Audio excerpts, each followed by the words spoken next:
చెప్పాలంటే కాంగ్రెస్ కు ఒక బలమైన ఓటు బ్యాంక్ విద్యార్థులు కాబోతున్నారని మనం ఆశించవచ్చు. ఇది ఇలా ఉంటే ఇప్పుడు ప్రతి ఒక్కరికి విద్య అందించాలి అనేది మనం చూస్తే విద్యకు నోచుకున్నటువంటి పిల్లలు, కార్మికుల పిల్లలు చాలా మంది ఉన్నారు. వాళ్ళ పరిస్థితి ఒకసారి విజువల్ చూద్దాం, చూసిన తర్వాత దాని గురించి మాట్లాడదాం. ఇది ఇటుక బట్టీలలో పనిచేసే కార్మికుల యొక్క పిల్లల దుస్థితి ఇలా ఉంది. సో మీరు కూడా కనీసం ప్రాథమిక విద్య కూడా లేనటువంటి పరిస్థితి.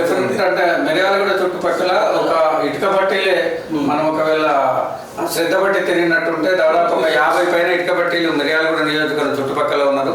ఒక ఇటుక బట్టీలలోనే కాకుండా మిల్లర్స్లో కూడా కార్మిక భవన నిర్మాణ కార్మికులలో కావచ్చు, రైస్ మిల్లుల్లో కావచ్చు.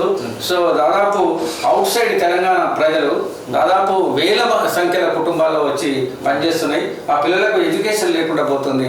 కాబట్టి నిజంగా ప్రభుత్వం ఒకవేళ పట్టించుకోదలుచుకున్నట్టయితే ఉంటే ఈ పిల్లలందరినీ కూడా మన ఎలక్షన్ కమిటీ లెక్కల ప్రకారం కూడా ఒక 6 నెలలు ఒక ప్రాంతంలో ఉన్నట్టయితే ఉంటే ఆ ప్రాంతంలో ఆయన ఓటర్గా కూడా నమోదు చేసుకునేటటువంటి మనకు ప్రభుత్వం యొక్క ఉత్తర్వులు ఉన్నాయి.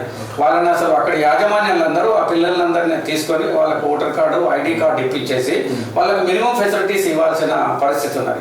మనం ఒక్కరోజు నాడు ఓటేయడానికి పోతేనే ఇప్పుడు మన ఉపాధి హామీలో కూడా వాళ్ళు పనిచేసే దగ్గర వాళ్ళకు నీళ్ళ వసతి కల్పించాలి. వాళ్ళకి ఎండ కొట్టినట్టయితే ఉంటే వాళ్ళకి ఎండ కొట్టకుండా, ఒకవేళ పోయినట్టయితే ఉంటే వాళ్ళకి అట్లాంటి వీళ్ళు సంవత్సరాల తరబడి ఒక ఉత్పత్తిలో భాగం అవుతున్నారు. ఉత్పత్తిలో భాగమైన యొక్క పిల్లలు అనాథలైపోయారు. రాష్ట్ర ఆదాయంలో ఎగ్జాక్ట్లీ రేపు వాళ్ళ శ్రమ కూడా జీడీపీకి తోడవుతుంది.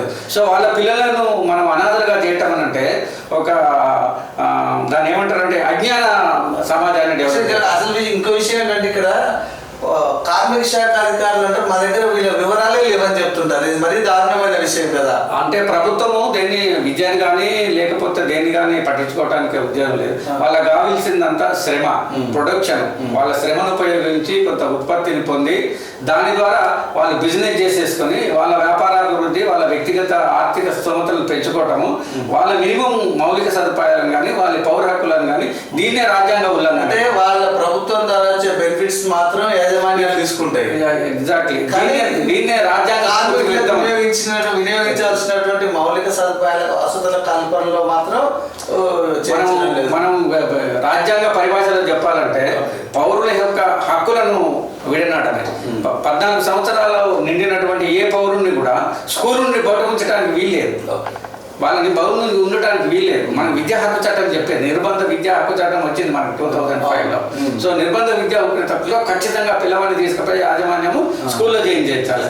దాని బదులు ఏం చేస్తున్నారు? అంత అంట్లు తోమిస్తున్నారు, బట్టలు తోమిస్తున్నారు, కూరగాయలు కనిపిస్తున్నారు.